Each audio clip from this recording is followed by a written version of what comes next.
할렐루야 반갑습니다. 오늘은 가스펠 프로젝트 9가입니다. 삼손에게 다시 힘을 주셨어요. 사사기 13장에서 16장까지의 말씀입니다. 제가 녹화를 처음부터 끝까지 쭉 했는데요. 그 옵션 설정을 잘못해서 이 여기 화면 기록에 마이크 켬 요걸 모르고 끄고 기록을 해서 제 음성이 하나도 들어가지 않았어요. 그래서 다시 해보겠습니다. 자, 단어 남송은 이사야서 33장 22절. 성경의 초점은 이전가와 동일합니다.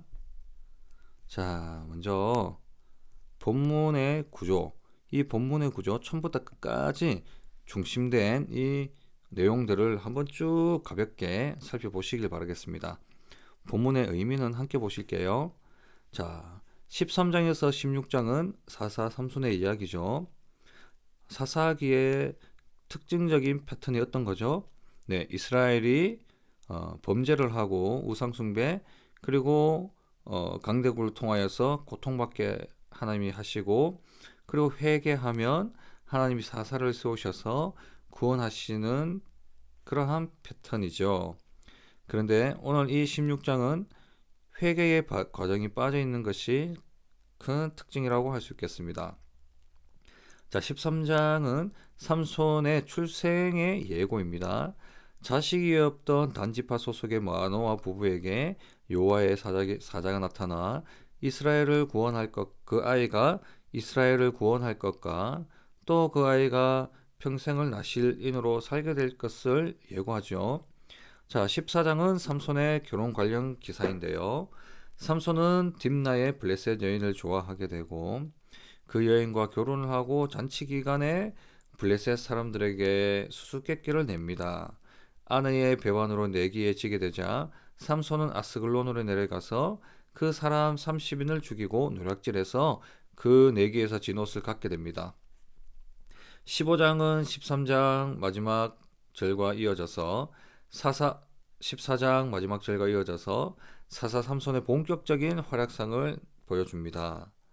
자, 딥나의 아내를 다시 찾아갔으나 이미 다른 사람의 아내가 되어 있었고 화가 난 삼손은 블레셋인들에게 보복을 하게 됩니다.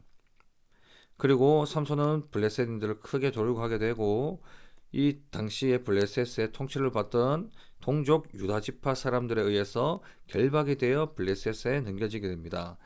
그러나 삼손이 여호와의 영이 삼손에게 임하여 삼손이 결박을 끊어버리게 되죠. 그리고 나귀의 세턱뼈로 블레셋인 1,000명을 죽이게 됩니다. 자, 마지막 16장은 드릴라의 관계이죠. 자, 삼손은 소울의 골짜기에 블레셋 여인 드릴라를 사랑하게 됩니다. 삼손은 결국 이 여인의 유혹에 넘어가게 되는데요. 이 유혹은 블레셋인들이 물었던 거죠.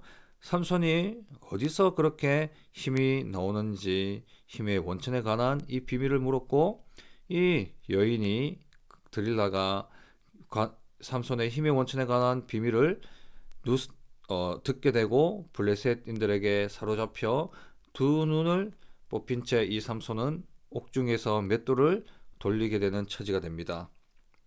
자, 그러나 마지막에 이 삼손은 여호와께 부르짖어서 블레셋인들에게 원수를 갚을 수 있도록 기도하고 다곤 신전을 바치고 있던 기둥을 밀어 건물을 무너뜨림으로 블레셋인들과 함께 최후를 맞는 장면이 나옵니다.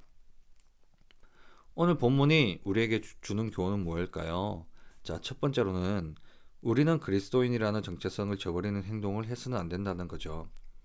자, 삼손은 나실인으로 삶을 살아가야 했습니다. 그러나 그의 인생 후반부를 제외하면 나실인으로 하지 말아야 할 행동들을 저지르고 말았죠. 그래서 우리는 살아있는 동안 하나님 앞에 더 헌신함으로 위대한 일을 감당할 수 있습니다. 그래서 인생을 허비하지 말며 돌아가서는 안 되죠. 둘째, 성적 유혹에서 이겨야 합니다. 자, 삼손이 넘어지게 된 발단이 모두 뭐예요? 이 발단은 바로 이방 여인들과의 관계라는 거죠. 그래서 교사나 부모가 아이들에게 올바른 이성관을 잘 가르쳐야 합니다. 자, 마지막으로 하나님은 세우신 자의 기도와 순종에 응답하신다는 건데요.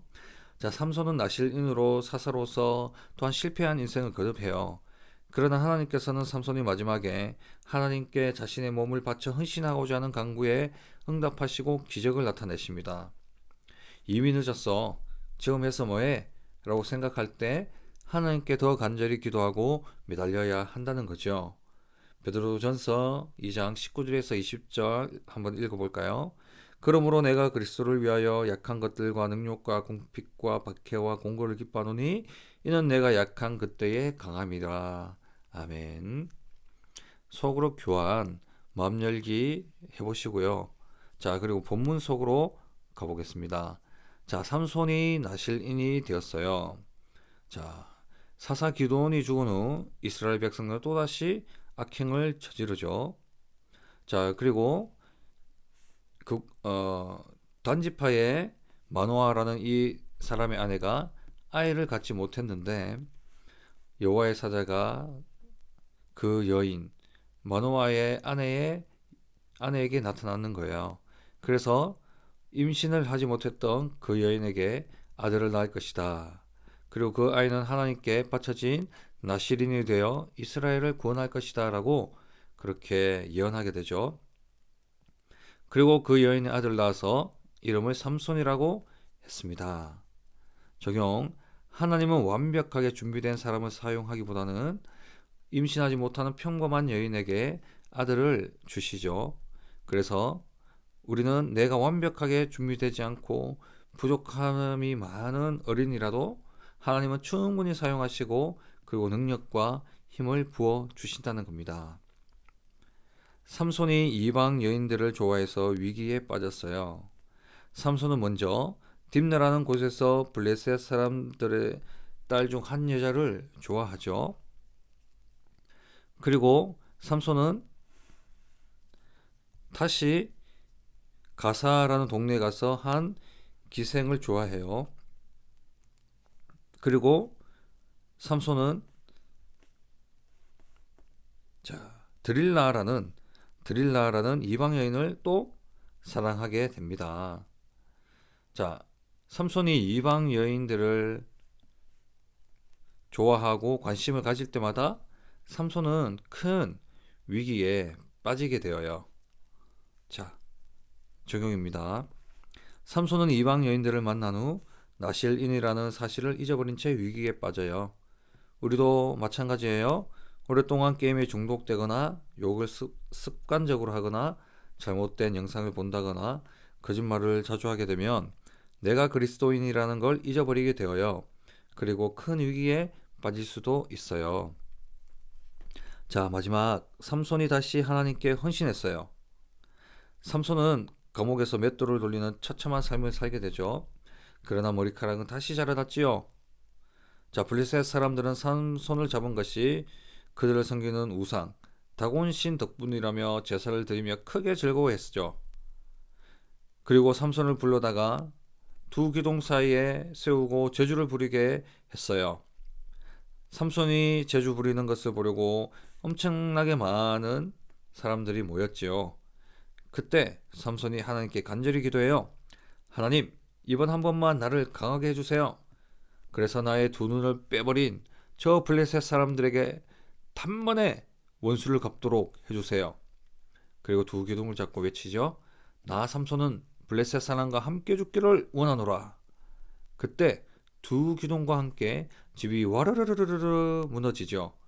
결국 삼손도 그들과 함께 죽었지만 삼손이 살아 있을 때 죽인 블레셋 사람들보다 더 많은 블레셋 사람들이 삼손과 함께 죽었지요. 적용 보실까요? 삼손은 블레셋 사람에게 잡히고 블레셋 사람들은 다곤신을 찬양하며 우상 숭배를 했어요. 그때 삼손은 자신의 생명을 바쳐서 마지막 사사의 일을 하기 위해 기도했고 하나님은 응답하셨어요. 그래요. 하나님께서는 우리가 매일매일 기도하길 원하세요. 어려운 일이 있거나 늦었다고 생각되는 일이 있을 때마다 하나님을 바라보고 하나님께 기도하는 친구들이 되길 바라요. 결론입니다. 우리가 잠시 동안 하나님을 잊어버렸나요? 그러나 다시 우리는 하나님을 바라볼 수 있어야 해요. 그리고 하나님께 기도해야 돼요.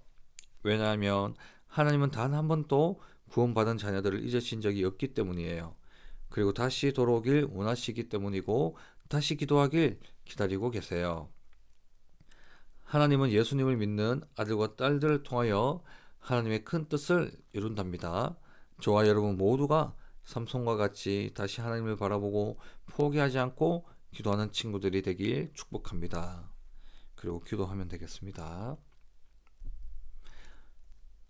제가 드리는 그 PDF 교환은 전체적으로 선생님들이 어, 그 그날 할 본문에 대해서 좀 깊이 묵상하고 또 본문을 읽고 또 예습하는 중에 하나님이 감동을 주시고 또 그 아이들이 소그룹에 있는 아이들이 생각나게 하시고 그렇게 기도하세요. 기도하면서 오늘 본문을 통해 하나님 아버지 정말 소그룹에 있는 이 아이들 한 명 한 명에게 어떠한 말씀을 전해 주어야겠습니까?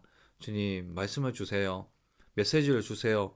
라고 기도하면서 교환을 보시게 되면 분명히 하나님이 말씀을 주실 겁니다.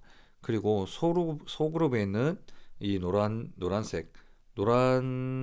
형광펜으로 칠한 부분들, 중요한 부분들이니 한번 살펴보시면서 추가적으로 교환에 있는 내용들 메모하시고 이 교환에 이 소그룹 교환에 이렇게 메모를 하시면서 전해주시면 감사할 것 같습니다.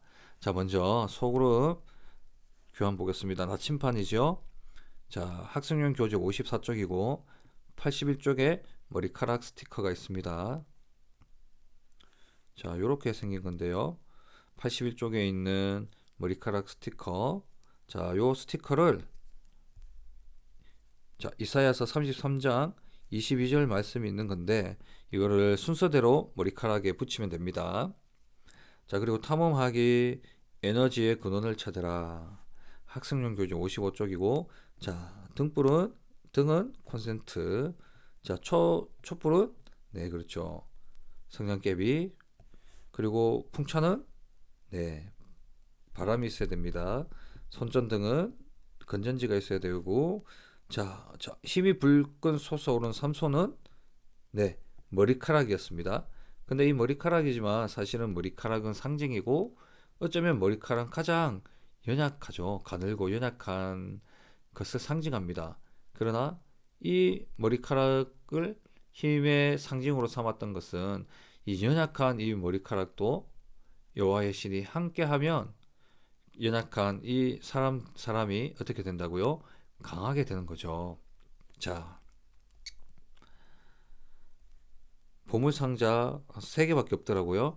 자, 그리고 이제 보물상자 머리카락이 잘리기 전 삼손과 머리카락이 잘린 삼손의 모습을 그림으로 표현해보게 한다.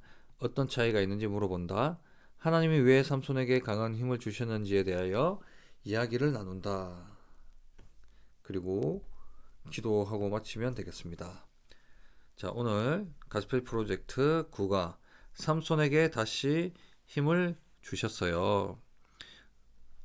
오늘 본문 잘 기도하시면서 잘 보시고 오는 주 아이들에게 하나님의 능력에 이 말씀을 잘 전하시기를 예수님의 이름으로 축복합니다. 감사합니다.